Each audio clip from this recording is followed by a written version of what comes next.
Okay, today I'm going to teach you about basically sharps and flats. And the reason why you can elevate the music with sharps and flats, right? You can put expression in, and you can make the music either dark or melancholy or, softer, and you can play with this strength, and you can play with this purity with sharps and flats. And part of the reason is you can make the music very bright as well.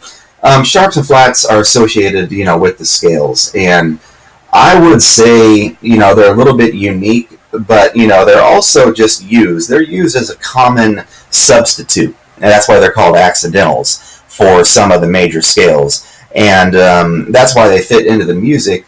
You can literally use them in major scales to, create a song that has different intervals in it. So I'm going to show you this right now. Starting out with the key of E, like my teacher Joni Clark taught me how to do.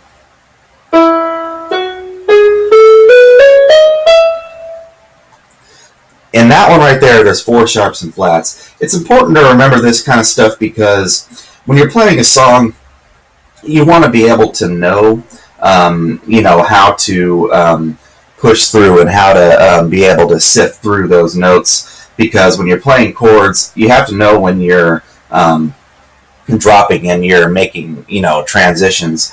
Whenever you are trying to string and combine together these notes, it's important not to do what I did as a beginner. Sometimes I would slip and I would assume that I could do something like add a G into it, when really the G is the basis for a G minor chord. A major chord has to have a G sharp. And so obviously what I would be doing there is I'd be tumbling way out of the key signature.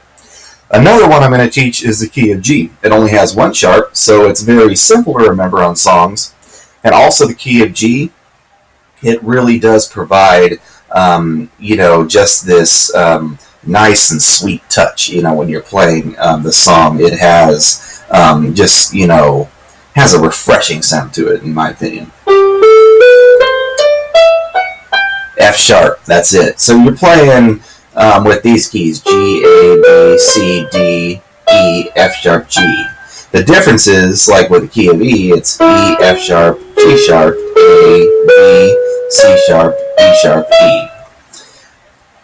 One of the reasons I teach about this is because, think about it, with the piano, it's like some things where when you associate the notes, the subsequent note and the preceding note, they are all basically linked to the sharps and flats. Like, for example, G sharp, right? It's also considered an A flat.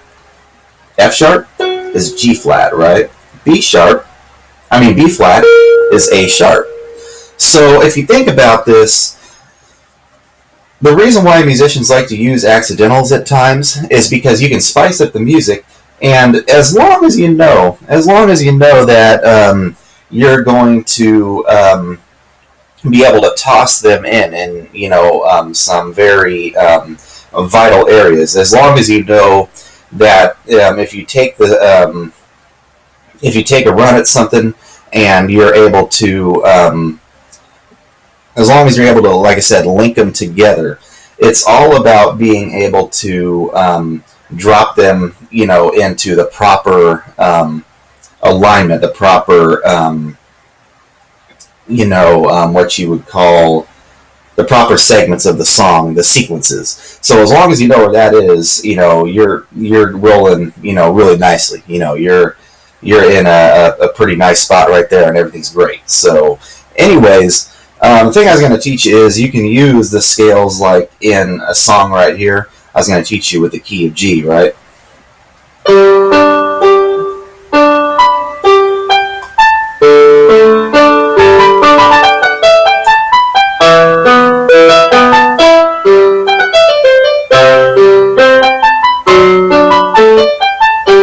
Notice how I kept using the sharps and flats in areas where they provided a little bit of depth and a rich tone to it. And also, I didn't choose to drift too much. I didn't choose to, to drop off and to basically waver when I was using it. because I have to know that, like when I'm playing an F sharp, I have to know when the music resolves. So it's knowing where precisely the steps are. When you have to resolve it, it's knowing how to use a natural key versus a sharp. So that's how you use that one right there. Another example is using the key of E, right? And you can use this for a lot of softer and slower music, as long as you know how to be able to. You basically have to know where the key of E, like when you're jumping from a couple sharps, to a couple natural notes, just know how to be able to determine how to jump from one part of the scale to another, from one region of the scale to another. So.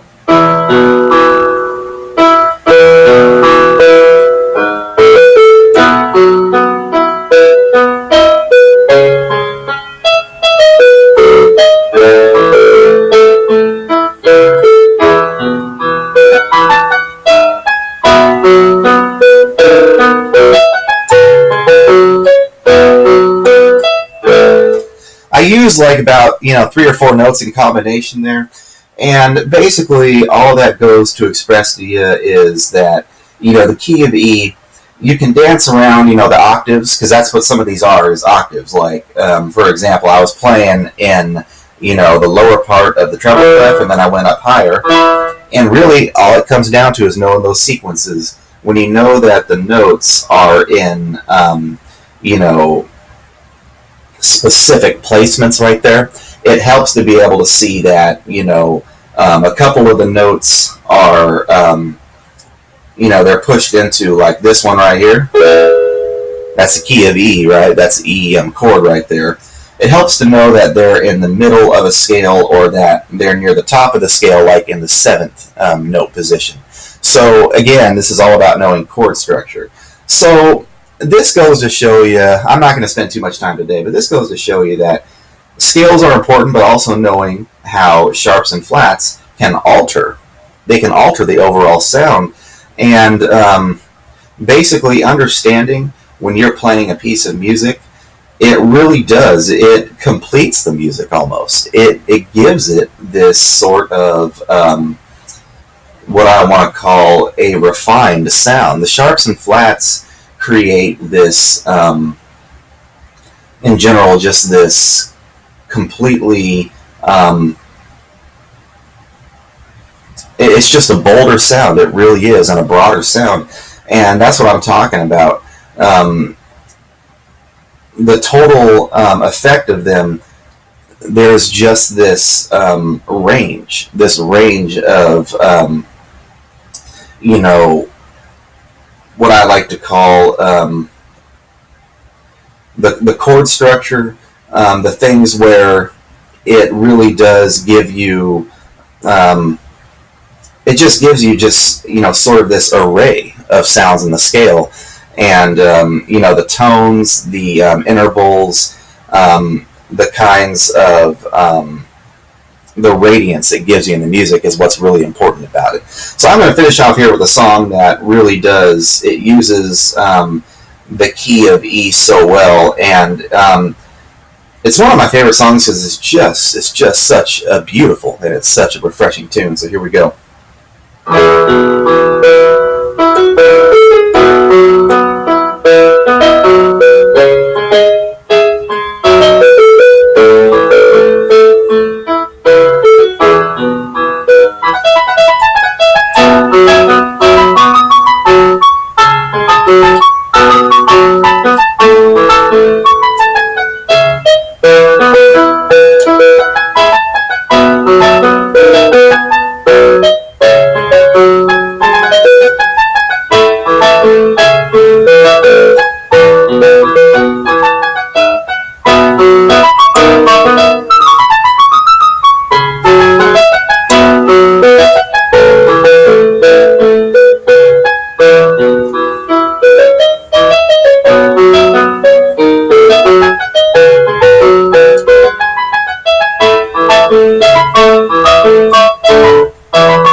slipped a little bit in the bass clef, but that's all a part of what it is right there. And I think that finishes the second lesson. Thank you very much.